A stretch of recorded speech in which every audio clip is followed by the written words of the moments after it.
দৌলতদিয়া ফেরিঘাটে ঢাকামুখী একটা বাস যাত্রী নিয়ে ফেরিতে উঠতে অপেক্ষা ছিল। ঈদের পর বাড়ি থেকে ফিরছি, আর কিছুক্ষণ পর ঢাকা পৌঁছে যাব। একজন বাবা তার স্ত্রী ও ছোট মেয়েকে নিয়ে বাড়ি ফিরছিলেন। আব্বা, ফেরিতে উঠলে আমি নদী দেখব। বাসটা ফেরিতে উঠতে যাচ্ছিল, সাহায্যকারী তাড়াহুড়ো করছিল। জোরে চালাও, আসতে র্যাম্প ছিল, তাড়াতাড়ি করলে কি হয়, জোরে যাও। হঠাৎ বৃষ্টি শুরু হয়েছে, র্যাম্প পিচ্ছিল। একটু ধীরে চালান ভাই। মুহূর্তের মধ্যে বাসটা পদ্মা নদীতে পড়ে গেল।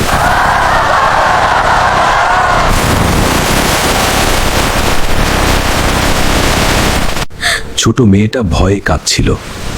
আব্বা, আমি সাঁতার জানি না, আমাকে বাঁচাও।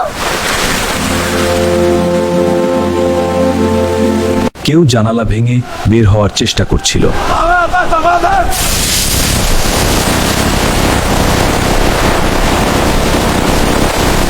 ফেরির লোকজন দ্রুত উদ্ধার কাজ শুরু করলো।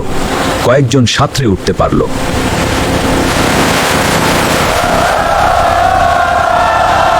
বাবা তার মেয়েকে জড়িয়ে সাঁতরে উঠছিলেন। মা, চোখ খোল মা, আল্লাহ আমার মেয়েকে বাঁচাও। দুর্ঘটনায় অনেকে মারা গেলেন। উদ্ধারকারীরা লাশ তুলছিল। আরো লাশ ভাসছে, তুলে নাও।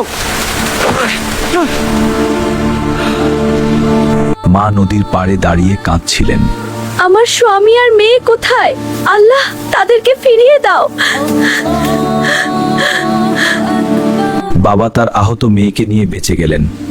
আমার সোনা, তুই ঠিক আছিস তো? আব্বু, আমার খুব কষ্ট হচ্ছে। কেঁদো না বাবু, আব্বু আছি তোমার সাথে। সবাই আল্লাহর কাছে দোয়া করছিল।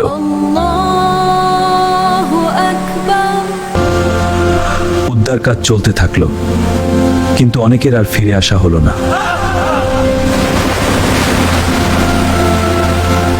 বাবা নদীর দিকে তাকিয়েছিলেন, তার চোখে অসহ্য কষ্ট। যারা বেঁচে ফিরলেন তারা আল্লাহর শুকরিয়া আদায় করলেন। এই প্রার্থনায় তারা আশা খুঁজে পেল। আল্লাহ আমাদের সবাইকে সড়ক ও নৌকাতে। হে আল্লাহ, যারা চলে গেছে তাদেরকে জান্নাত দাও। এই গল্প সম্পূর্ণ কাব্যসম্মত, বাস্তবের কোনো ঘটনার সাথে মিল নেই। এই দুর্ঘটনা আমাদের শেখায় জীবন খুব অনিশ্চিত।